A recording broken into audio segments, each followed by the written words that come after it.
Evolução em Dois Mundos, primeira parte, capítulo 13, Alma e Fluidos. Fluidos em geral. A consciência que aprendera a realizar complexas transubstanciações de força nas diversas linhas da natureza, em se adaptando aos continentes da esfera extrafísica, passa a manobrar com os fenômenos de meditação e reflexão de que o pensamento é a base fundamental. Definimos o fluido dessa ou daquela procedência como sendo um corpo cujas moléculas cedem invariavelmente à mínima pressão, movendo-se entre si quando retidas por um agente de contenção ou separando-se quando entregues a si mesmas. Temos assim os fluidos líquidos, elásticos ou aeriformes e os outrora chamados fluidos imponderáveis, tidos como agentes dos fenômenos luminosos, caloríficos e outros mais. Fluido vivo. No plano espiritual, o homem desencarnado vai lidar, mais diretamente, com um fluido vivo e multiforme, estuante e inestancável, a nascer-lhe da própria alma, de vez que podemos defini-lo, até certo ponto, por subproduto do fluido cósmico,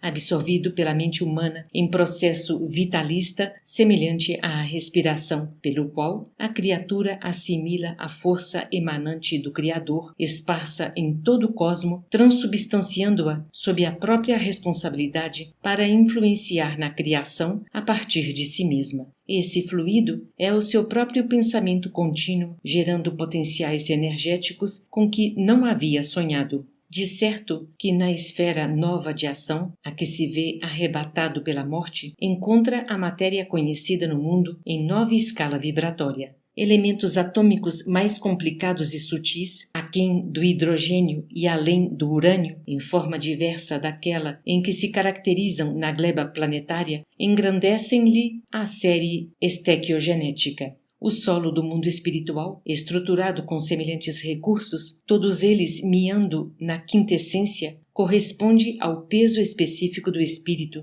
e, detendo possibilidades e riquezas virtuais, espera por ele a fim de povoar-se de glória e beleza, porquanto, se o plano terrestre é o seio tépido da vida em que o princípio inteligente deve nascer, medrar, florir e amadurecer em energia consciente, o plano espiritual é a escola em que a alma se aperfeiçoará em trabalho de frutescência antes que possa desferir mais amplos voos no rumo da luz eterna. Vida na espiritualidade. Na moradia de continuidade para a qual se transfere, encontra, pois, o homem as mesmas leis de gravitação que controlam a Terra, com os dias e as noites, marcando a conta do tempo, embora os rigores das estações estejam suprimidos pelos fatores de ambiente que asseguram a harmonia da natureza, estabelecendo clima quase constante e quase uniforme, como se os equinócios e solstícios entrelaçassem as próprias forças, retificando automaticamente os excessos de influenciação com que se dividem. Plantas e animais domesticados pela inteligência humana durante milênios podem ser aí aclimatados e aprimorados por determinados períodos de existência, ao fim dos quais regressam aos seus núcleos de origem no solo terrestre para que avancem na romagem evolutiva, compensados com valiosas aquisições de acrisolamento, pelas quais auxiliam a flora e a fauna habituais à Terra com os benefícios das chamadas mutações espontâneas. As plantas, pela configuração celular mais simples, atendem, no plano extrafísico, à reprodução limitada, aí deixando descendentes que, mais tarde, volvem também à leira do homem comum, favorecendo, porém, de maneira espontânea, a solução de diferentes problemas que lhes dizem respeito, sem exigir maior sacrifício dos habitantes em sua conservação. Ao longo dessas vastíssimas regiões de matéria sutil que circundam o corpo ciclópico do planeta, com extensas zonas cavitárias, sob as linhas que lhes demarcam o início de aproveitamento, qual se observa na crosta da própria Terra, a estender-se da superfície continental até o leito dos oceanos, começam as povoações felizes e menos felizes, tanto quanto as aglomerações infernais de criaturas desencarnadas que, por temerem as formações dos próprios pensamentos, se refugiam nas sombras, receando ou detestando a presença da luz. Esferas espirituais. Muitos comunicantes da vida espiritual têm afirmado, em diversos países, que o plano imediato à residência dos homens jaz subdividido em várias esferas. Assim é, com efeito, não do ponto de vista do espaço, mas sim sob o prisma de condições, qual ocorre no globo de matéria mais densa, cujo dorso o homem pisa orgulhosamente. Para justificar a nossa asserção, lembraremos, em rápida síntese, que a crosta terrestre, na maior parte dos elementos que a constituem, é sólida, mas conservando aqui e ali vastas cavidades repletas de líquido quente ou de material plástico. Guarda o orbe, grande núcleo no seio e que podemos considerar como sendo plasmado num aço de níquel natural, revestido por grossa camada de rocha basáltica, medindo 2.000 quilômetros aproximadamente de raio, no tope da qual, ali e acolá, surgem finas superfícies de rocha granítica, entre as quais a face basáltica está recoberta de água. Mais ou menos nessa superfície reside a zona mais apropriada para indicar o limite do solo, que é, consequentemente, o leito do oceano. Temos, desse modo, os continentes do mundo como ligeira película com a propriedade de flutuar à maneira de barcaças imensas sobre o maciço basáltico, película essa que mantém a espessura de 50 quilômetros em média. Encontramos assim, na constituição natural do planeta, desde a barisfera à ionosfera, múltiplos círculos de força e atividade na Terra, na água e no ar, tanto quanto nos continentes identificamos as esferas de civilização e nas civilizações as esferas de classe, a se totalizarem numa só faixa do espaço. Centros encefálicos. É, pois, em novo plano, a dividir-se em variados setores de ação e de luta, que a consciência desencarnada, agora relativamente responsável, vai conhecer o resultado de suas próprias criações na passagem pelo campo carnal, através dos reflexos respectivos em seu pensamento, o fluido em que se lhe imprimem os mais íntimos sentimentos e que lhe define os mais íntimos desejos. Com a supervisão dos orientadores divinos, associaram-se-lhe no cérebro o centro coronário e o centro cerebral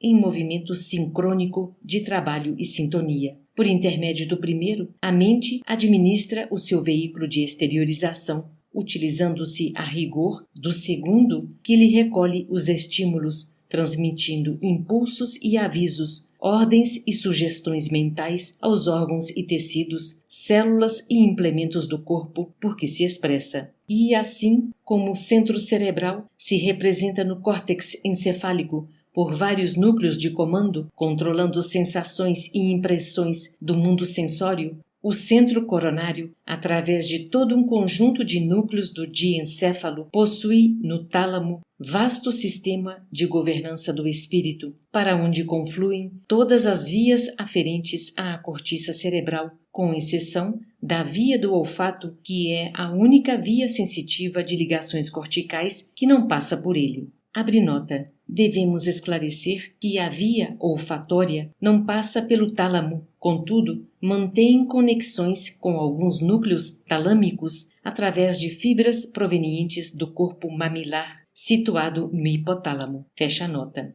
Aí, nessa delicada rede de forças, através dos núcleos intercalados nas vias aferentes, através do sistema talâmico de projeção difusa e dos núcleos parcialmente abordados pela ciência da Terra, quais os da linha média, que não se degeneram após a extirpação do córtex, segundo as experiências conhecidas, verte o pensamento ou o fluido mental por secreção sutil não do cérebro, mas da mente, fluido que influencia primeiro, por intermédio de impulsos repetidos, toda a região cortical e as zonas psicossomato-sensitivas, vitalizando e dirigindo todo o cosmo biológico, para em seguida, atendendo ao próprio continuismo de seu fluxo incessante, espalhar-se em torno do corpo físico da individualidade consciente e responsável pelo tipo, qualidade e aplicação do fluido, organizando-lhe a psicosfera ou halo psíquico, qual ocorre com a chama de uma vela, que, em se valendo do combustível que a nutre, estabelece o campo em que se lhe prevalece a influência.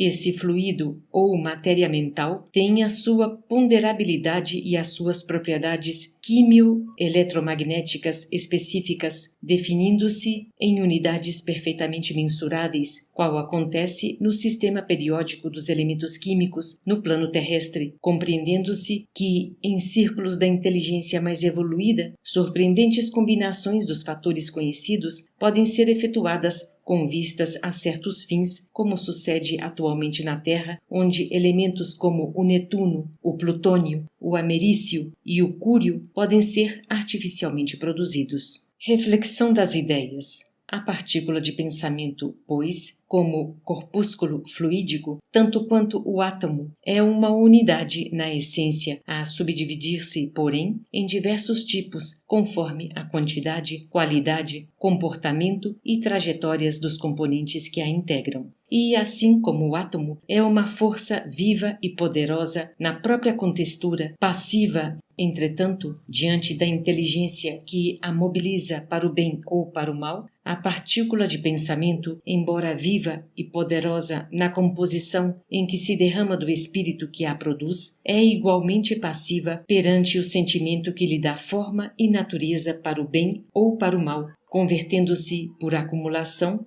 em fluido gravitante ou libertador, ácido ou balsâmico, doce ou amargo, alimentício ou esgotante, vivificador ou mortífero, segundo a força do sentimento que o tipifica e configura. À falta de terminologia equivalente, nomeável como raio da emoção ou raio do desejo, força essa que lhe opera a diferenciação de massa e trajeto, impacto e estrutura. Com o fluido mental, carreiam-se, desse modo, não apenas as disposições mentosensitivas das criaturas em atuação recíproca, mas também as imagens que transitam entre os cérebros que se afinam pela reflexão natural e incessante, estabelecendo-se as ideações progressivas que, originalmente vertidas dos espíritos superiores, transmitem aos desencarnados da Terra as noções de civilização mais apurada. E por essas mesmas entidades, em contato com as tribos encarnadas do Paleolítico, semelhantes noções descem para o chão planetário, disciplinando as criaturas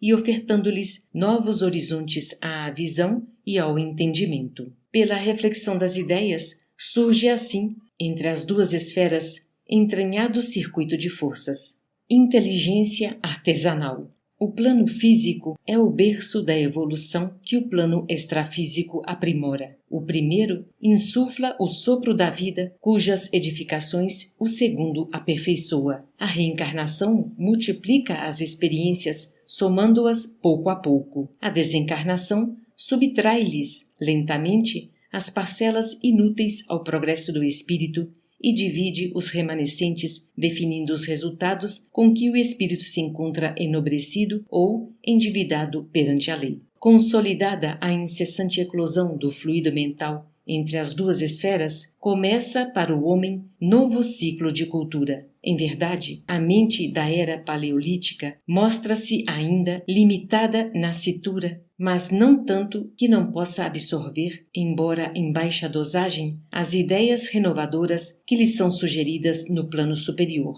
Em razão disso, pela reflexão possível, aparece entre os homens mal saídos da selva a inteligência artesanal instalando no mundo a indústria elementar do utensílio. Por ela, o habitante do Império Verde encontra meios de efetuar com mais segurança velhos atos instintivos, utilizando o varapau para alongar o braço na colheita dos frutos dificilmente acessíveis, fabricando anzóis e arpões que lhe substituam os dedos na profundez das águas, burilando o sílex que lhe veicule a energia dos punhos e plasmando a roda que lhe poupe, de alguma sorte, o sacrifício dos pés. Plasma criador da mente. É pelo fluido mental, com qualidades magnéticas de indução, que o progresso se faz notavelmente acelerado. pela troca dos pensamentos de cultura e beleza em dinâmica expansão, os grandes princípios da religião e da ciência, da virtude e da educação, da indústria e da arte, descem das esferas sublimes e impressionam a mente do homem, traçando-lhe profunda renovação ao corpo espiritual, a refletir-se no veículo físico que gradativamente se acomoda a novos hábitos.